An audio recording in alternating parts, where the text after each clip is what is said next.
We are rolling. It is Wednesday night. It is New Jersey Liberty Night. I don't know if I'm going to have a dedicated New Jersey Liberty Night, but it is definitely New Jersey Liberty Night tonight. So before I introduce an awesome guest that I have with me, as usual, like, comment, subscribe, share, hit the notification bell, retweet, get this out there. If you are watching on a platform other than YouTube, please head on over there and throw a subscribe. It helps with the algorithm and to get them pushed out there. And then the other thing is head on over to the Linktree and definitely check out my feed on Odyssey, because most of my stuff runs there too. So if you prefer to watch on Odyssey, you can do that. And pretty shortly here, I'm going to be adding my 3Speak and other kind of links for the Hive blockchain on the Linktree as well. So definitely check that out. It's in the profile in the About section. So without further ado, I'm going to be profiling candidates that are running, for Liberty reasons on Liberty platforms throughout this year, at the very least, if not into the future. And so I'm joined by one of them. He happens to be a good friend of mine from South Jersey. I got Nick Magner with me. What's going on, Nick? Hey, what's up, man? How you doing? Thanks for having me, dude. I really appreciate it. Yeah, no, I thank you for taking the time. I'm North Jersey, you're South Jersey. We're both in the LP, so. Yeah. Yo, as long as we're not part of those Central Jersey weirdos, we'll be all right. Whoa, shot fired, Rufo, man down. For people who don't know who you are you and what are you running for right now? My name is Nicholas Magner. I am running for Legislative District 4 General Assembly. So basically, if you're not aware, Assembly is like the House of Congress, but for the state. Yep. And it's actually 2 seats for your district, right, that are up? It is 2 seats. So usually you have a running mate. Couldn't find a mate to run with me this year. Hopefully the next time somebody will be a little bit more interested and we'll be able to crush it together. But I'm fine with taking this on my back. It don't bother me any. Yeah, no, that's good. Is it, what really kind of like got you into running in the first place? Like, have you been political in the past, or is this something that's new? It's kind of I would say it's a long road for me. Yeah. So right out of high school, my first election I was able to vote in was in 2008. And so all my friends are voting Obama, so I did as well. Even though my dad has told me since day one, Nick, there are other choices. You don't have to just settle with just one. I was like, what do you mean? I was like, isn't there only like Republicans and Democrats? He's like, no, there's these crazy libertarians. I grew up in a very religious household. And so like my parents were very into like religious freedom, and libertarians are about freedom of everything. So unfortunately didn't listen to him. Then in 2012, I kind of made my way to like Gary Johnson in 2012. And then what was the next one? in between 2012, I was kind of disenfranchised by how the political scheme is, how the structure of this political thing that we live in. It bothered me a lot. So I went from Obama to Gary Johnson to Bernie bro in 16. It's like, it's weird because like sometimes if something doesn't work or you like something and something doesn't work, you kind of like question your principles. Even like you try to stay fast in your principles, but like you question yourself 100%. And I questioned myself in 16, and then thank God for Hillary Clinton. And the reason why I say thank God for Hillary Clinton is because she rigged the 2016 DNC so well that it snapped me back into liberty reality and put me right back onto the spectrum. I was like, whoa, Nick, what were you doing? That's not working. This is not working. We need to stay back here. So I could say that I've always been liberty minded, but I've definitely been misguided. So from there, I just wanted to become more politically active. I was like, yo, this is really important. We really need to get liberty ideals out there. What is going on? The Libertarian Party has the best message out of everybody, but it has the worst marketing. It is the worst. How could you sell something? How can you sell liberty to somebody and they say, I like someone who is a little bit more oppressive? That doesn't work. So no, less liberty for me, thank you. No. Listen, I hate to be free. I hate to be sovereign. God, come on. I almost feel like that's how people are, but some of them are. Some of them, I think it's like Munchausen syndrome. So we got Rich Ford checking in. He said, deep throat the mic there, just so you're coming through loud and clear. All right. We got Frankie from the New Jersey crew chiming in. What's up, my buddies? Everyone, donate to Nick's campaign. Nick, what's your website so people can go check you out and donate? So everyone, please, we're trying to raise some money now for campaign videos. Please go to magnerforfreedom.com/donate. Whether it's Magner FOR or Magner number 4, it doesn't matter. It all goes to the same place. But go there and please donate. It doesn't matter how much it is. We're trying to light up this flame for liberty here and just trying to get things rolling. And this is the only way to really do it. Yeah, no, and one of the things that I think a lot of people don't understand about liberty candidates, specifically the ones in the Libertarian Party. I mean, we can talk about liberty candidates on the Republican side of the House in a minute, but on the Libertarian side, the Libertarian side in New Jersey is so it's basically small in comparison, right? But it is. And that means you have to do everything pretty much yourself, or like actually build a grassroots campaign and a party at the same time to campaign, right? Yeah, you're kind of working on all facets, and you basically what's so special. And I don't know if you follow any one of us, whether it be Frankie or Rufo or Y Libertarian, or even like not affiliated with any political parties, but like Blue Star Union. If you follow any of these groups, this is like the core of New Jersey, in my opinion. I feel like there's a lot of us that are trying to do work here because we realize how many people are just craving freedom. They're craving liberty, and they don't really realize it yet in New Jersey. And I know it may sound silly because we can't carry firearms, and there's a million different things that's terrible, but we really are trying to change things. And that's, I mean, kind of skipping back to your last question, and that's kind of what made me want to run for candidacy myself. The system doesn't work. Let's not fool ourselves, Matt. Like, the system does not work. But I think that you can do two things. You can either leave the system not working, you could leave New Jersey, or you could try and work within the confines of the system. And I think that bringing liberty candidates into the system, into New Jersey, is probably more counteractive than intuitive to your freedom here, and just trying to wake more people up. I think in a special state like New Jersey, because New Jersey is so oppressive, and because the laws are and everything's so regulated here, that you can't just burn it down. It wouldn't work that way. There's too many people that think like Phil Murphy right now for us to be able to do that, unfortunately. Yeah, no, it's definitely an uphill climb. I mean, it's a ridiculous uphill climb. To those points, I was reading through your Ballotopedia survey, and they ask you, like, who's the one person that really kind of like influences you politically, or that you look up to. Just share that with everyone. Who is that and why? I'm pretty sure I said Rothbard. Yeah. Well, Rothbard was the book, and then also you had mentioned Ron Paul in there too. But of course, no, they go hand in hand. No, they do go hand in hand, and like when I filled out the Ballotpedia, I've done a million of those, so my bad for not. But you know it. Murray Rothbard on my political journey or my realization of like what we're working in was completely opened up by Anatomy of the State, and I'm not a big reader. I'm big, but I'm not really a reader. Yeah. And it's like, you know, I read that book because it was so short. I was like, yeah, I could definitely tackle this. And it completely flipped the switch. It completely flipped everything for me. And that book alone has opened up my eyes so much into anybody who is just like wondering about like what libertarianism is or free markets or just, you know, even like anarcho-capitalism. Like, this is the book you read. You read this one book, it will open your eyes. And of course, there's a slew of other books you can get after that just keep, you know, that liberty monster rolling like a snowman until it's so big where like you feel like you have to do something. We have to take human action. Yeah, no, that's a definite. And you know what? That's actually a tribute to, you know, you taking that step of running for, you know, an elected office, which I don't think a lot of people even think that way. Like, I think some people are brought up in political families, and then other people, it doesn't even kind of occur to them to do that. What was your background? Like, have you worked, like, what was your kind of like professional background or work background in your family? Oh, I'm from generations of manual laborers. So that's where I'm at as well. I did think about college, but that just...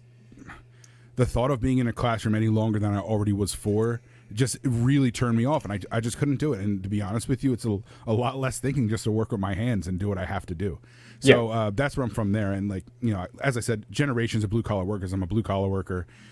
There's nothing more than that. It's just a lot of people, and I hate saying this because it's almost cliche. It's like, I'm a politician, but first of all, I don't see myself as a politician. I don't think I will ever call myself as a politician, ever. If I ever walk up to speak somewhere and you see me and you clap, I'm going to tell you to stop clapping. There's no need to do that type of thing. Yeah. But people say all the time, like, oh, I'm just a regular guy. Like, man, I am about as regular as possible. I'm way more regular than these people say regular guys are. So, you know, that's where I come from. Yeah. Well, so to that end, what does that bring to you as a candidate? So, like, if you come from that blue collar background versus someone who comes from more of like a white collar, aristocracy kind of, upbringing, what does it do for you? For one, I feel very normal, and I think that's really overlooked. Somebody would be like, oh, it means I'm hardworking. Like, no, believe me, there is manual laborers that don't work hard. Yeah. So I'm not going to say that, but like, I think it's just like normal, realizing, you know, certain things need to change because you're living it every day. And not that somebody who's white collar isn't doing the same thing, because it's all about perspective, right? Like, my hard may be easy for you and your hard might be easy for me. It's all about the perspective of things. I think it's just like normalcy. Like, this is what I do. I think I represent a lot of people who feel underrepresented. And I hate to bring up Trump, but I feel that's the reason why he was so popular as well, is that even though he wasn't that guy, he was that white collar billionaire. He still spoke to a lot of people that felt underrepresented. And I think that the vast majority of people in New Jersey, especially South Jersey, it's rural, there's farms.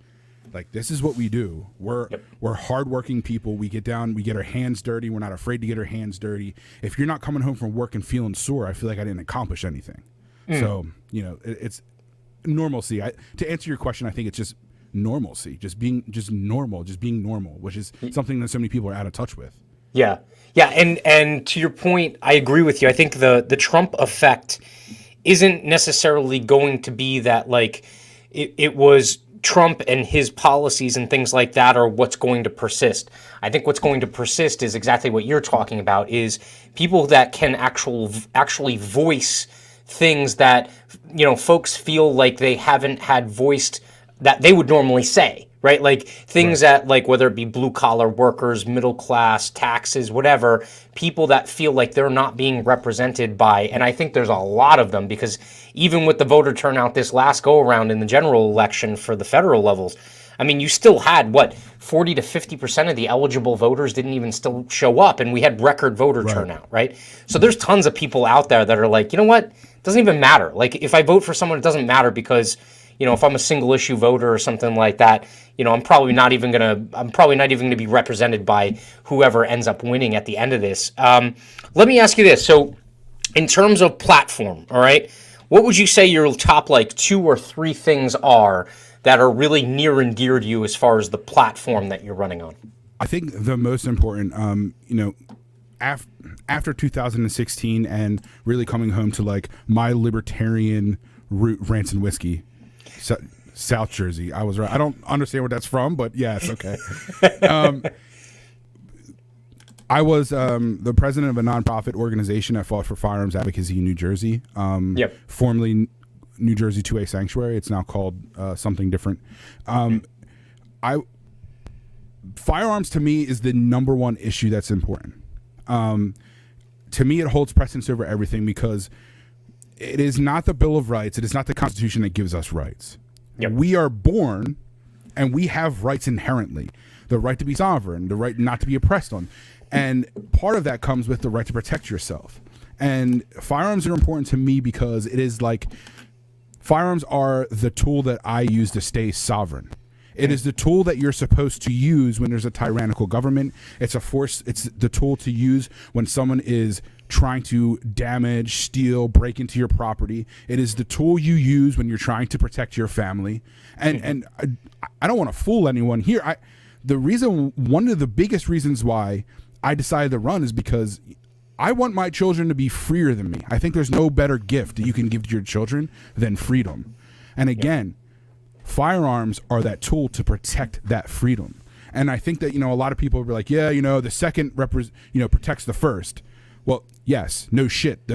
It does protect the first, but it also protects everything else as well. So firearms advocacy and you know, nothing less than constitutional carry, nothing less than an M1 Abrams in your driveway. And I was about to say McNukes. Is what we're supposed to have. We should have anything above and beyond what the government has. We need to be able to protect ourselves, period. And firearms are those tools. So the Second Amendment is probably my number one. Yeah. And so you're going to be running in a deep blue district, okay? The 2 incumbents are Democrats. So I'm pretty sure I know where they stand on firearms, all right? So you're pretty much, you know, juxtaposed to them. Like, people know the difference between the way that you're speaking about firearms and the way that they're going to talk about firearms. Tell me about the Republicans, or at least kind of the Republicans in general, and why you feel like you may be a better advocate for Second Amendment than, you know, the establishment Republicans and the establishment GOP here in New Jersey. It's no secret that I am unabashedly for the Second Amendment. In my mind, there's zero restrictions. The Constitution, along with natural law, is clear, shall not be infringed. I do believe that the Republican candidates, there's 2 women running. I've seen them in different Facebook groups and things like that talking about the Second Amendment and saying that they're for the Second Amendment. But to me, I don't feel it because they haven't been an activist in this state. You may have been an activist for other reasons, but you have not been a firearms advocacy. You've not been a firearms advocate. You haven't. And just because you're a Republican, you will get tons of votes by the Republican followers, by the tribalists. But I promise you that I will fight 20 times harder than they do. Every law is an infringement. I don't know how many times I have to say that. It doesn't matter what the system is. If the system says, oh, I can't introduce a bill because this will happen, or I have to take my time doing this. Yeah, I get it. But we've been playing those complacency games for 60 years and it has not worked in New Jersey. It is time to completely flip it. It is time to become civilly disobedient. It is time to fight for everything that we need to fight for. It is time to make noise. And, you know, little rallies here and there, I'm sure they make the noise, but we need to be loud. If they don't see us, they need to hear us. And if they can't hear us, we need to make it stink. And that is Rules for Radicals, word for word almost. So these are things that we need to do. I know that in my heart, and through my activism in a state that I am well more for the. I mean, look, we have Jack Ciattarelli, who is I guess he would be the leading nominee for governor on the Republican side for primary. Presumptive, yep. Yeah, when they're like shaking hands with this guy, they're taking pictures with him, talking how great he is. Meanwhile, he's talking about only giving guns to real estate agents. He is never clear on anything. He is weak. He has voted against the Second Amendment. I mean, I'm not a huge NRA fan, but his rating in the past from that is brutal. So you can't just have weak. The Republican Party in New Jersey is basically Democrat in any other state. Yeah. And that's a fact. Well, so I've definitely begun to adopt the terminology that they're basically the right wing of the Democrat Party here in New Jersey. I mean, it's like Democrat light. So to that point, we have a couple of comments here that go with it.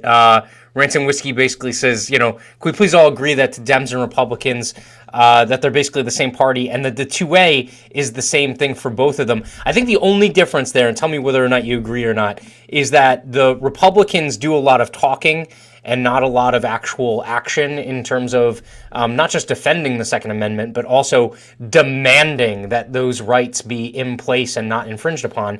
And then the Democrats are unabashedly anti the Second Amendment. I mean, like, just 100%. Completely open and transparent about their contempt for firearms. So here's the other question, or not question, but comment. Mike Rufo said, no more timid concessions. I think you would agree. That's basically the way we got here, right? That is 100% the way we got here. It's been incrementalism since the 60s when they said, oh, this is the permit you need to be able to carry this handgun, which that's what the original FID in New Jersey was for. Now it has grown into this thing. It's classic government. It's really classic government. Look at it.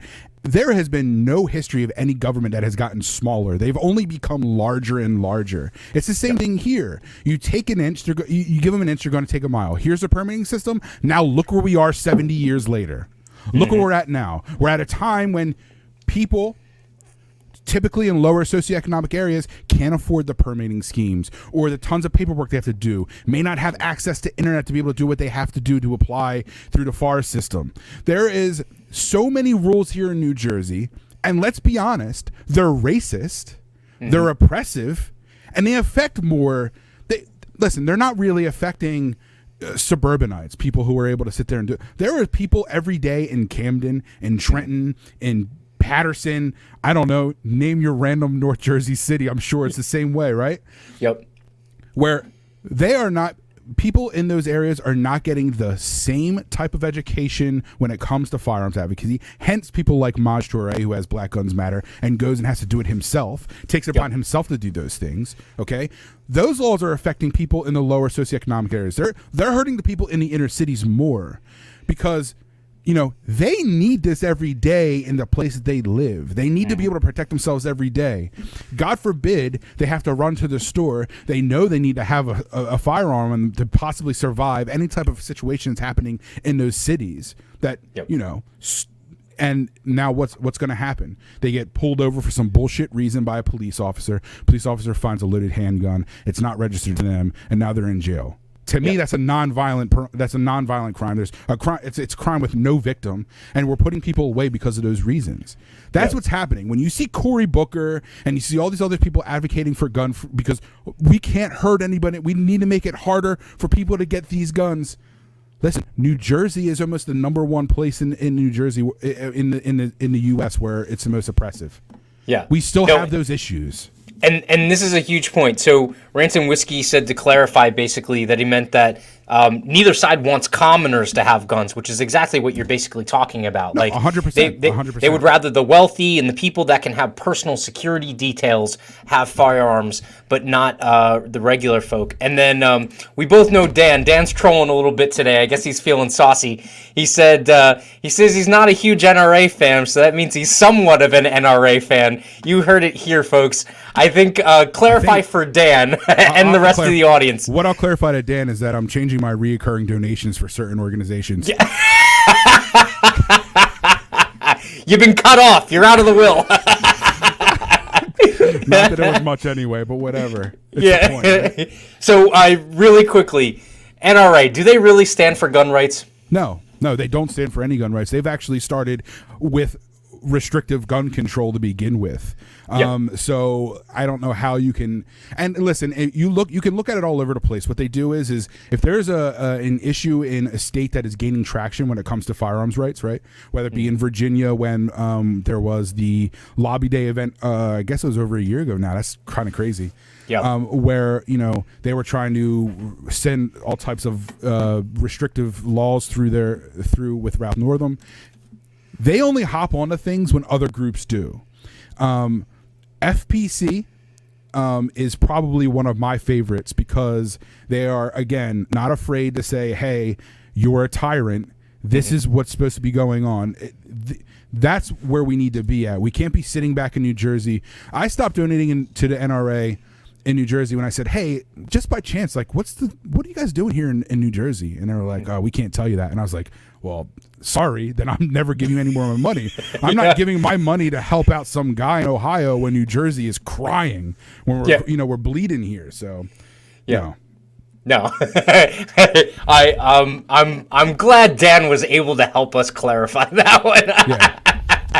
All right, so let's look at another kind of major policy or part of your platform that you were pretty vocal about, and it's drug decriminalization. I know here in New Jersey, the Democrats want to beat their chests and be like, we got legalization and decriminalization passed and all this other stuff. What's your take? Did they actually fulfill their promises to actually do what they say they were going to do as far as decriminalization? No, they didn't. What they did was created more laws on top of already shitty laws and tried to make it seem like a cupcake when it really wasn't at all. And episode with Dan from this when it first happened, and it's like, I don't understand how people could be so okay with being like, hey, they just can't arrest you for this now. There's nothing in there that says anything about growing. It hurts small businesses and people who want to get into the marijuana industry, the cannabis industry. It hurts them the most. It hurts. I met someone from Blue Star Union, Cannabis Kirk, right? He wanted to open up his business. He owns, a vaping, I guess, tobacco type business, and he wanted to get into marijuana trade, and with cannabis here in New Jersey, but he's not going to be able to. He's just a small business. He's not one of these, $1 million businesses like, Cure Leaf or The Botanist, who now can afford all this, can afford the permitting, can make sure they jump through every single hoop. There's a million different hoops. There's so many rules for everything. It is nowhere near any. Listen, they still haven't taken away any past offenses, marijuana related offenses here in New Jersey. They haven't even done that yet. So it's like, you have a lot more to go. And the reason why I'm so passionate about this is because, again, it's just freedom. It's just liberty. It's the fact that you should be able to put anything in your body you want to. It doesn't matter. It doesn't affect me. What, I care that you're high? I care that you're hungry and happy? Like, why would that ever be a thing? And New Jersey did anything but legalize. They just said they legalized. I don't even know when it's actually going to be legalized. Yeah. So what's your ideal scenario? Portugal in New Jersey? Is that something that you look to as a good standard to strive for? I'm as hesitant to say yes because of Dan, but he doesn't want to give Dan the satisfaction of saying that Portugal did anything positive. No, but all seriousness, 100%. There should be completely. It should be completely decriminalized. It doesn't matter. I'm not even saying like just make it legal. I'm saying just stop enforcing it. All it takes is the governor to say, here's an executive order, stop enforcing this. Here's a letter from the AG down to all the police departments, stop enforcing this. But, of course, they're not going to do that, because then how are the police department's going to make their money? How are the corrupt police in New Jersey going to make their money? There's a whole list of things that's not going to happen. That's what they should do. Because then you're saving money because the taxpayer isn't burdened with tons of people thrown in cages. Dan likes to call them rape cages. When there's like, we're paying for that. Right. We'd be saving money, so obviously they don't want to do it. And it's brutal. It's brutal, man. Yes, Portugal is probably the best, where it's just everything's decriminalized. Then you might free up some money, and then hey, if you're going to steal my money, at least put it towards people recovering. And not enforcing people and throwing them in cages with it. Well, and treat it like what it is. It's the ingesting of a substance is never a crime if the individual does it to themselves, okay? Like, if it's forced, it's a crime. But if it's voluntary, it's not a crime. But treat it like what it is it's a substance abuse issue if the person has a legitimate problem. But, yeah, I mean, once the state gets involved in, like, protecting us from ourselves, that also gets into the situation where we're not protected from the state anymore, and they can choose to criminalize anything, right? Like sugary drinks or whatever they want, which they've right? done in Philadelphia. So, yep. It's obvious. Yeah, yeah, no, absolutely, 100%. It's just like it's that incrementalism. You say, "Oh, I don't want this." And then you give an inch and say it's okay. You can enforce this drug law. And now they're giving weapons to drug cartels in order to flood the streets with opiate products. You're like, what is going on here? Yeah. Yeah, no, it's like a black hole that you go into when the state starts regulating things that should be voluntary processes, most definitely. Let me also ask you about this. This is something that kind of works its way in here. On your survey response, one of the things that you said that you wanted to be involved in is the committee, the regulatory committee that basically looks at licensure, like occupational 100%. licensure in New Jersey. What's your stance on that? Why would you want to get involved in that? So the incumbent of Legislative District 4, his name is Paul Moriarty. He was in the news a couple years back, 10, 15 years ago. He got pulled over for DUI. Ended up that he basically got out of it and said, hey, the cop was lying, and how we're going to prove that, and kind of instilled like this whole body cam thing. Yeah. He's one of the speakers of the House. He is huge, but he is also on the professional licensing committee in Assembly, because everybody in Assembly is like on these little side projects, because like how else are you going to make money? So they go on like a million different side projects and little subcommittees and try to and get their chops there. He is on that, and so he is the reason why there is single mothers with 3 kids that can't do hair because she doesn't have the licensing to do so. He is the reason why people can't provide for their families. He is part of the reason why you can't just go down the street and grab an alcoholic beverage. Like this is the reason why he is on that committee, and it is my idea, and it is my feeling that these regulatory things should be pulled back. So I want to be on that committee so I can completely destroy it. Yeah. Well, and you raise a good point, is that licensure process creates a barrier, or like a hurdle for people to get into these professions when they really shouldn't need to, right? So like I'm just going down, and so that's a subcommittee, I think, of consumer affairs or something like that, right?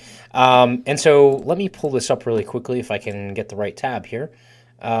This is the list of licensed professions and occupations that are essentially regulated or mandated here in New Jersey.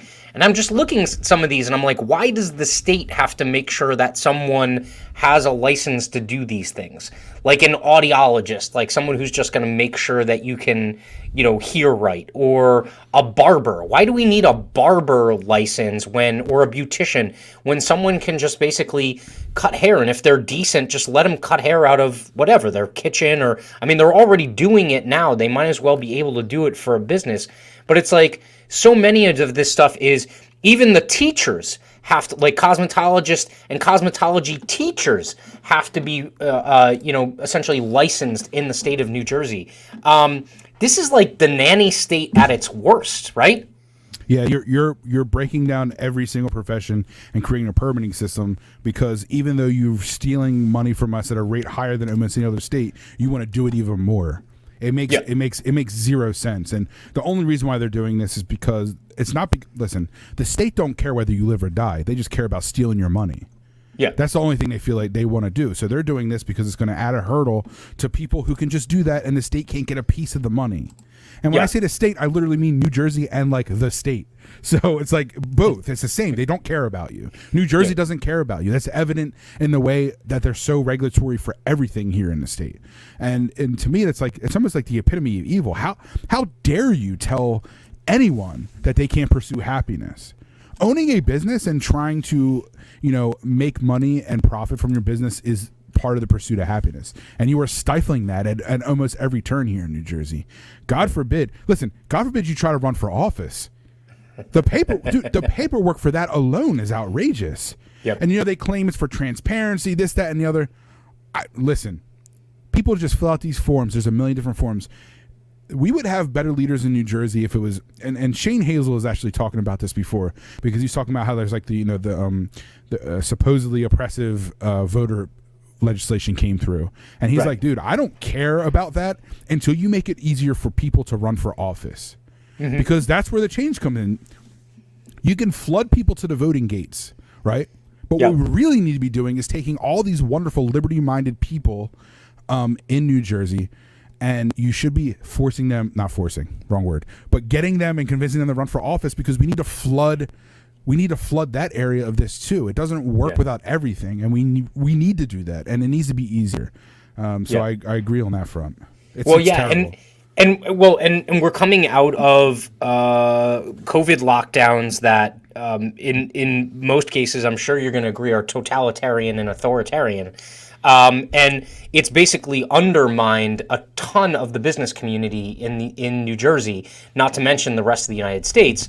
And so one of the ways out of that is entrepreneurship, right? It's be able to hustle, whether it's your primary hustle or your side hustle, and you shouldn't have to pay for a ridiculous number of classes and a license in order to do something that you probably already have the skill to be able to do. Or if you don't, people just aren't going to patronize you. So like, what's the point, right? It's kind of nonsensical.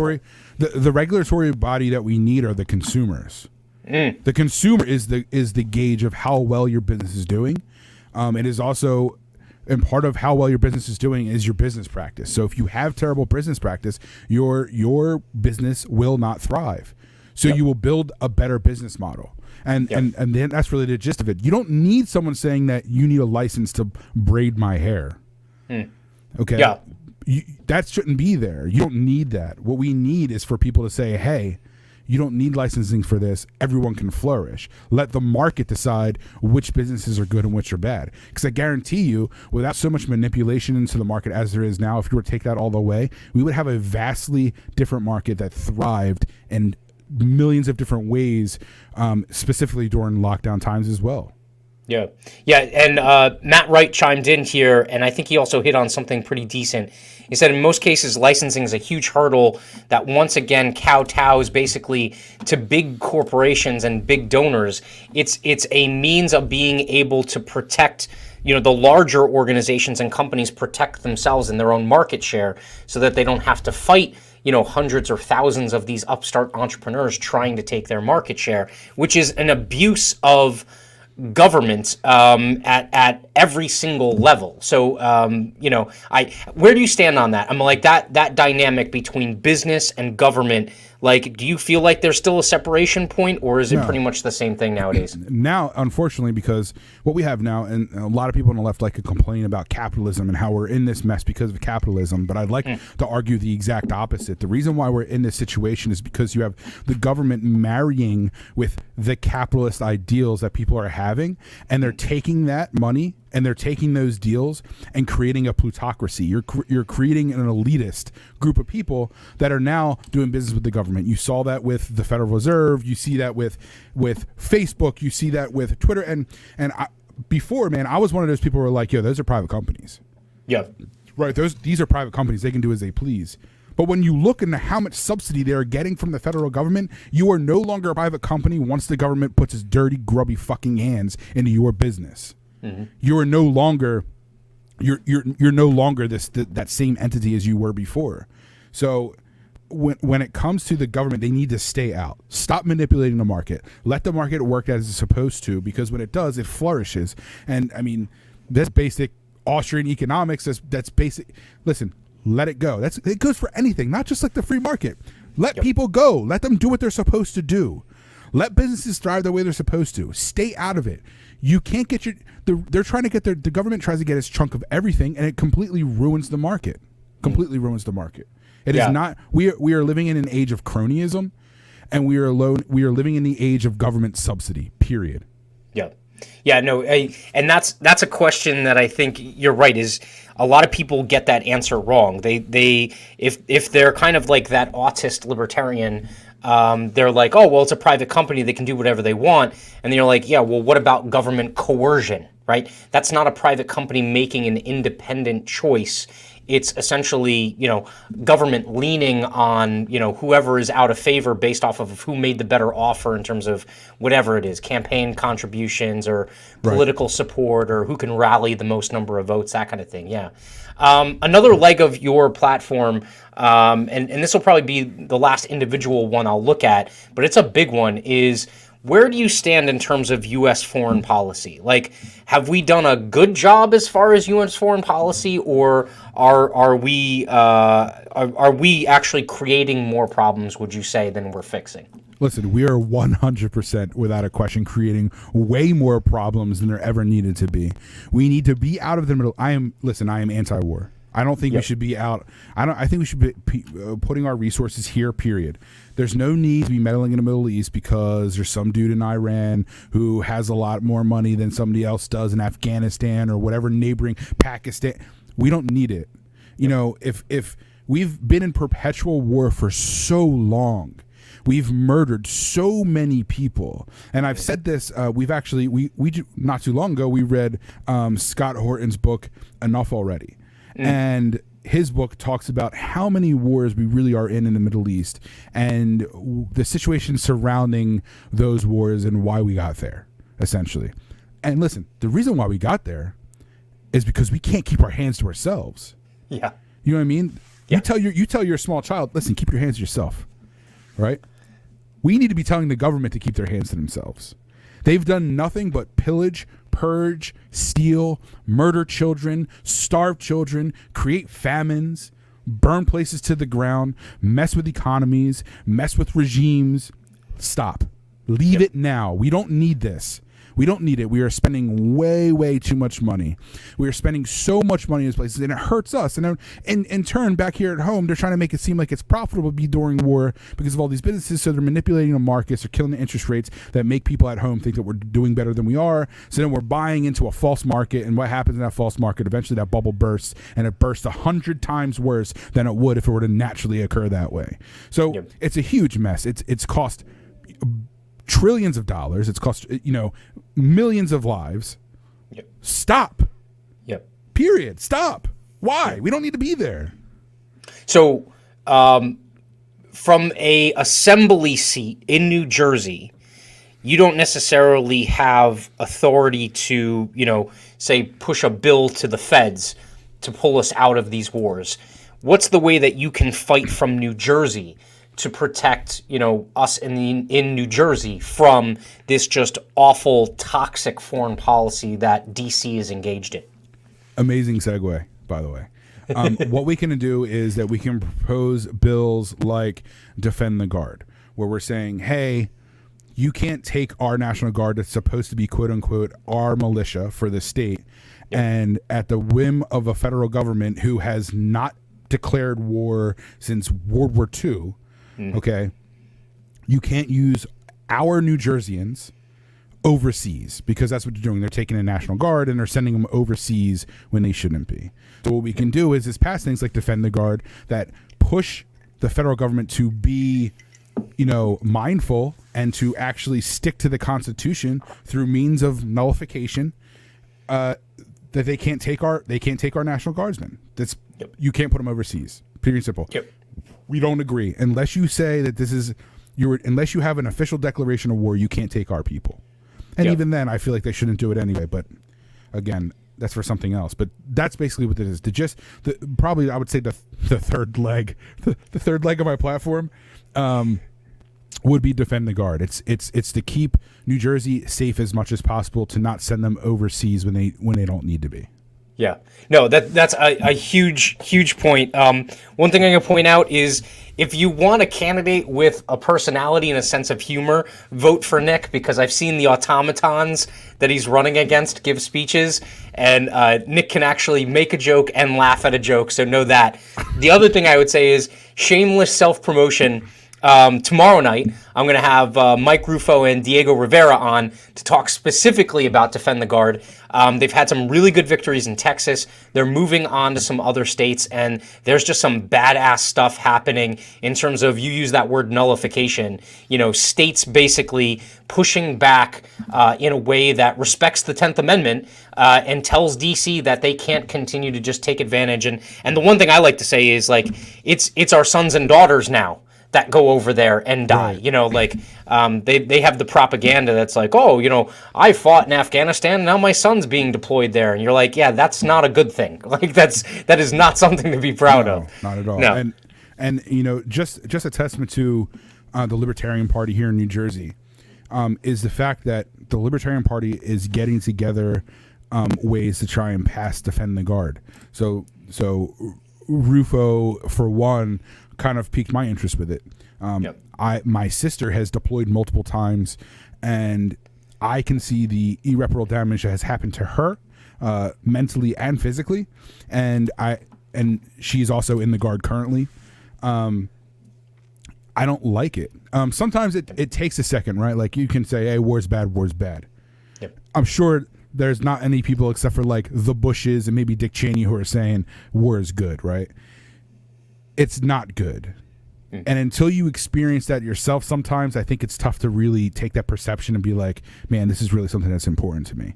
And unfortunately, that's how I feel about it. And so that's why I'm so passionate about this now, is I think that there needs to be a strong push to stop sending, like you said, our sons and our daughters overseas. My friends, I've had friends that died over there, I'm sure just as much as anybody else. And I would implore anybody in the military to think about what's going on and to stop letting the government view you as being expendable. It is disrespectful to you and the oath that you have taken that the government can, at the whim of whatever they feel, send you overseas to die. I think it's disgusting. I think that you deserve to be treated with much more respect than that. And they don't do it. DC doesn't do it. And unfortunately, a lot of people in New Jersey don't either, specifically governor, who right now decided to send, I don't know how many troops over to DC so they can, for some reason, build up around the Capitol, which, threaten the government. Listen, the government here wants to take your guns, but threaten them, and God forbid, they want to put that up like Fort Knox. Yeah, it's all right. We're just going to send New Jersey sons and daughters to Washington, D.C. so we can turn it into Pyongyang. Pretty soon we'll be all mandatorily having to salute our leader here in New Jersey and in D.C. Under threat of violence if we don't. That's a good point, too, because this is something that I think most politicians in New Jersey are really crappy with in terms of what just happened over the last 12 months. Just tell me where you stand in terms of executive authority, whether or not Phil Murphy should have had the ability to essentially declare, an endless state of an emergency, and, what actions he took and how you would fight back against that as a member of the assembly. He's actually instituted executive authority and created a state of emergency so often. He's actually, during a snowstorm, added a state of emergency on top of an already existing state of emergency with the lockdowns. So this guy's like, it's like Inception when it comes to executive authority and abuses, because this is it's an abuse. There should be no such thing as an executive order. I hate executive orders. If the executive order comes to work where your state legislator can't pass a law that addresses a situation, then you're a bad leader and you don't need to do that anymore. What is he doing? There's really two parts to this, right? He's creating these tyrannical lockdowns, these oppressive lockdowns that have crushed small businesses. He is taking out, and I don't even like talking about the government that much because it's like it's overdone. It's overdone, right? Yep. But these have affected so many people. I'm, for one, there's one instance or glimmer of hope, though. There is a silver lining, and the silver lining is that people are waking up. Yep. People are realizing, whoa, the governor has way too much power. He can continually do this. He can these mandates that are crushing businesses, and it is bringing more people over to our side of that are more interested in peaking. I mean, you've seen it yourself. There is so many more people that are interested in liberty and freedom now than there was before, and it's a shame that it took something like this for people to do that. But that's exactly what's happening. We are crushed. Businesses are crushed. It should have never happened. What would I do? I guess we would have to be able to pass some legislation that puts limits on the governor. Period. I mean, there's so much in New Jersey that's wrong, right? There's so much that's wrong that sometimes it's tough to think about where we start because it's so entangled. Because once you go through one thread, then you have another bird's nest of different things that you have to work through. So one thing at a time. First things first. We need to make it so governors can't use executive orders in the way that they have now and declaring state of emergencies. Yeah. No, I'm wholly on board with that. I think anything that restricts unilateral action that only one person, I mean, everyone who watches this show knows I am completely against centralized planning, centralized decision making, centralized power. That is the zenith. That is the climax of, one person being able to essentially hold an entire state hostage because they claim some kind of executive authority to be able to do that. Hamilton would have loved it. Hamilton would have loved it because he would have been like, oh, this guy, he's acting like a king. Yeah. These governors are acting like kings and queens. Yep. He would have loved it. And, the anti-federalists were the ones who were saying, hey, this isn't a good idea. This one person in power is not a great idea when it comes to the federal government, but the same thing happens at the state level. Maybe we need to be civilly disobeying more often in New Jersey to show the governor that he doesn't have the power that he thinks he has. Unfortunately, we have a state where over half of it's blue. Yep. So, you run risk at running against over half the population, but sometimes they don't understand what's good for them sometimes. They don't understand that freedom is a good thing. And it's a weird thing. It's almost like the Leviathan ideal from Hobbes. It's like, it's almost like people in New Jersey crave being oppressed. It's disgusting. I hate being grown up and indoctrinated in this way where people feel that way, but that's how it is. Yeah. They're in some cases, they're definitely, or in a lot of cases, they're definitely their own worst enemy for sure. All right. So serious question from Dan. He says, what ideas would Nick have for police reform in his district? And what is the biggest civil rights injustice going on in your district, you feel? I don't know. You really do have a bunch. You have the rate at which people, how the firearm scheme is, right? You have it so local police departments are taking their good old time. They're not really accountable to anybody. You have certain situations where people ask about their permits, and it's like, hey, sorry, you got to wait your turn. Meanwhile, there's 1,000 people in queue. They're quick to take away your rights, but not quick to respect yours in the same breath. So there's that. I mean, hold police more accountable. Where do you stand on qualified immunity? Do you think qualified immunity should be something? No. We need to get rid of qualified immunity. I think New York City did the right thing recently in getting away with it because you see the amount of pushback that they were getting from saying that police need to be actually held accountable and can't be held to a broader standard when they could be personally sued for one-on-one interactions. That's a good thing. You need to have people being held accountable. And as I just said, if you're not held accountable, then how could you expect anybody to respect your rights if they don't have anybody to be accountable to? Yep. They don't. I've tossed around the idea of a few things. Maybe we need to start using Oprah requests in our favor. Maybe we can start using Oprah requests to put a little pressure on people and say, hey, this is really more transparent than you think it is. So either you need to start complying and being, actually respecting people and not oppressing on them, or, hey, maybe we can blow this up and say, hey, you're crushing on everybody's civil rights. I think that's probably it there. Yeah.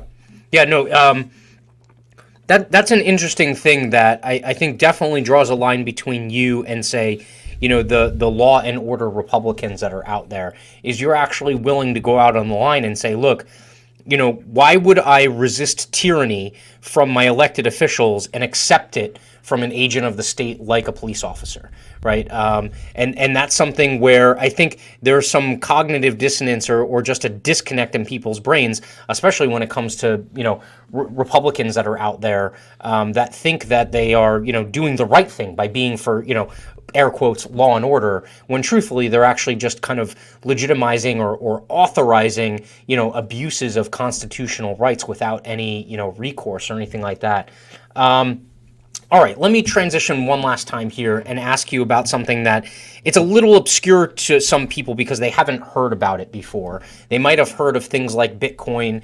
They might have heard of things like, crypto, the word crypto thrown around and things like that. But far and wide, people are beginning to open up to it, but they don't necessarily understand it.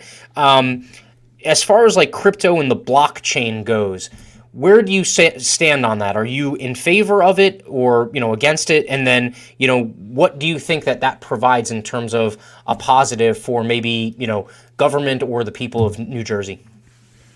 It's good because we can now respect decentralization, right? So these platforms like Bitcoin, Ethereum, and Hive, which I'm on, you can go to at Magner for freedom on anywhere on the Hive blockchain, whether it's Peak D or Dbuzz. I'm there as well. We need to start putting more energy into this. I think that there could be a time in the future where there's where we can almost, I don't think it can happen right now because I feel like from the studies of what they're doing over in Europe and things like that, it's even like vote on blockchain. So that way it's a completely transparent process because you're right now taking part of a process that is not so transparent. It may seem like it is, but is it really transparent? Yep. I am completely in favor of decentralizing those, putting things onto the blockchain and making it so people can't own it. Because if people can't own it, if it's built into the code that you can't own that, then it fights back against the state a little bit more, and we need to start being more active on things like the Hive platform. If you're not familiar with Hive, which if you've watched Matt's show, he's had 1 million people on from that platform over here. Yeah. It is the greatest idea because it is something that can't be held down. If you think you're being censored on Facebook or you think you're being censored on Twitter, you need to go decentralized. You need to go into a blockchain technology that protects your First Amendment rights, that protects you're not going to be censored. The problem with it though is that it's a little bit difficult for like the layman to go and just use. Yep. As soon as the technology evolves into something that is easy enough for the layman to use, it's going to blow up and it's going to be a crazy phenomenon and things are going to be very, very different. Yeah. You're going to see governments going crazy. You're going to see governments guaranteed start taking internet away from people and things like that. Censoring internet. The U.S. is going to be like North Korea in terms of how they block different things on the internet and things like that in sense because it's an unwieldy beast. You can't control it. Yeah, and I think this is an issue that also shows you how the two parties the two major parties say that they're they try and say they're different, but they're really not. They just believe in different masters. Like they obey different checkbooks that write them the money, right? So like if you ask Republicans, they're for repealing Section 230, which is a deep subject, and we could get into it at a later date, but is also a nightmare if you end up doing that because it just trades out one gigantic problem for another one, and you don't hear them talking too much about blockchain or keeping blockchain deregulated. They want you, if they are talking about blockchain, they're talking about going to blockchain but regulating it to make sure that you're kept safe and things like that. The very nature of blockchain is no regulation, decentralized, self-policed, and everything like that. And they just can't stand it because the Republicans and the Democrats just want control. That's what they want. And as soon as you bring up a decentralized idea like that, they're going to rail against it or come up with some other idea that sounds good, but is just a horse of a different color. Well, think of it. You had, at the end of the Trump's presidency, you had him talking a ton about Section 230. We got to get rid of Section 230. People don't even understand what Section 230 is.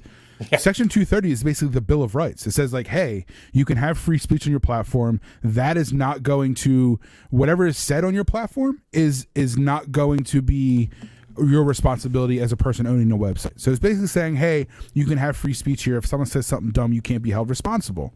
Right. If you repeal 230, the reason why Trump wanted to repeal 230 is because he felt as though he's being censored by the major platforms. Tons and tons of conservative Republicans were saying the same thing. Oh, I hate Twitter. Oh, I hate Facebook. And then all of a sudden they were still on Facebook. Which doesn't make any sense. But they're also saying they're parroting the same thing that the president said. We have to change Section 230. No, you don't realize what you're doing. If you take it so people are held, so people who own the websites are responsible for what other people say, which, Matt, I am not responsible for you at all, right? Yeah. So why should it be any different on the internet? It doesn't make any sense to me. Yep. But what you're doing is you're saying, hey, we need to take away 230. They need to be held responsible. If you're saying that they need to be held responsible, all you're doing is bolstering the larger companies. You're bolstering those larger companies. You're saying, hey, Facebook can afford to comb through every single post. Twitter can afford to comb through every single tweet and find out what is bad and what is good and delete what they're able to delete, or hold people responsible for that. The smaller companies, the ones that are trying to make a difference, are the only ones that are going to be affected. So you're really being counterintuitive. If you take away Section 230, then you're bolstering these larger companies that are already behemoths, and you're crushing the competition. That's the story of the American government throughout history here. It's taking the little guy and crushing the little guy. You bring me your weary, bring me your weak. Make America the place where you can come in and live. This is the American dream.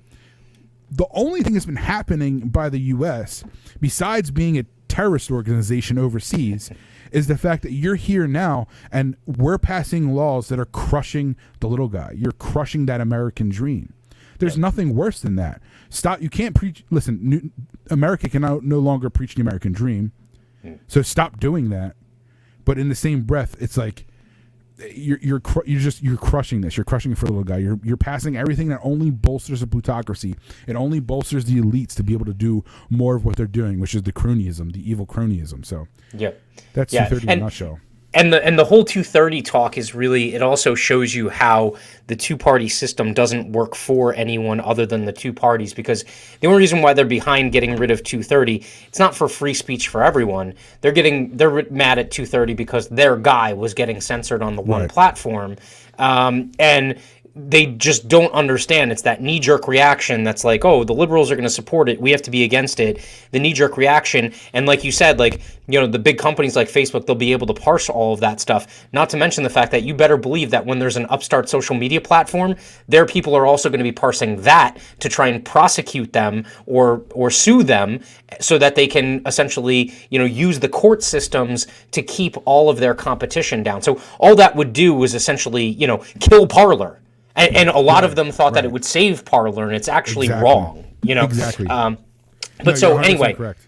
So I mean, we could do an entire episode on that, and kind of talk about First Amendment too and things like that. But so I want to be respectful of your time. I want to thank you for taking the time out. I want to give you another opportunity to pitch where people can get information about you, and more importantly, donate and volunteer for your campaign.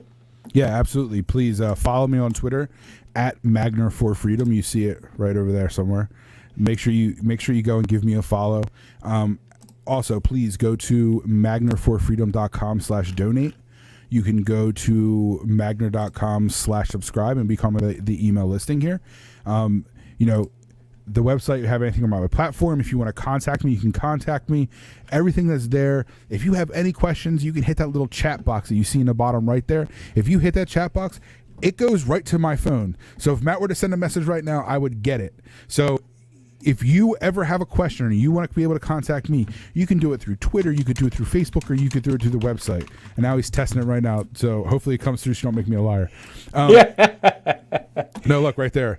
I want to volunteer. Oh, thanks, man. I appreciate that. So make sure you guys go there. Again, please go to magnerforfreedom.com/donate and send a couple bucks my way. We're trying to do this campaign video. I don't want to give too much away of what it is, but it's going to be crazy, and I'm very excited for it to happen. And I'm working with the governor candidate, Greg Mealy, as well for that. So that's going to be pretty dope.